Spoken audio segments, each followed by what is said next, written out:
આજરોજ સુરત પોલીસની SOG team દ્વારા સુરત શહેરના પૂણા ગામ વિસ્તારમાં નકલી પનીર બનાવવાના મામલે મોટી કાર્યવાહી કરવામાં આવી હતી।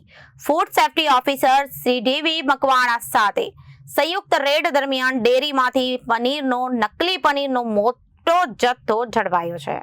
આરોપી છેલ્લા 2.5 વર્ષથી આ ધંધો કરતો હતો। પનીર ખરીદી કિંમત ₹200 પ્રતિ કિલો, વેચાણ કિંમત ₹220 પ્રતિ કિલો હતી। રોજિંદુ અંદાજિત વેચાણ લગભગ 100 કિલોગ્રામ હોવાનું સામે આવ્યું છે। આ પનીર છૂટક તેમજ ચામુંડા ડેરી, માતા ડેરી, પટેલ ડેરી, શ્યામ ડેરી તથા કેટરર્સને સપ્લાય કરવામાં આવતું હતું।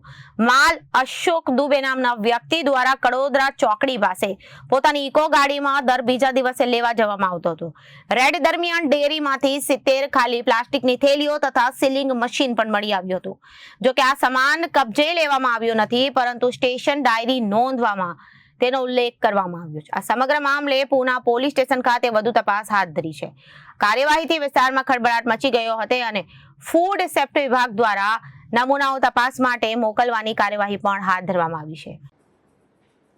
સર, એસઓજી નકલી પનીર બાબતે શું કામગીરી કરી છે?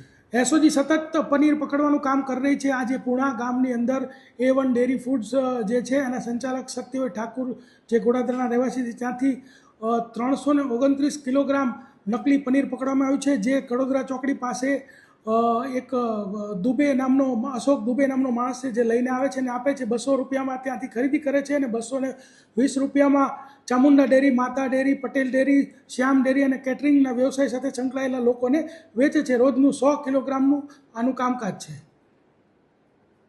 Bureau report, Janadesh news.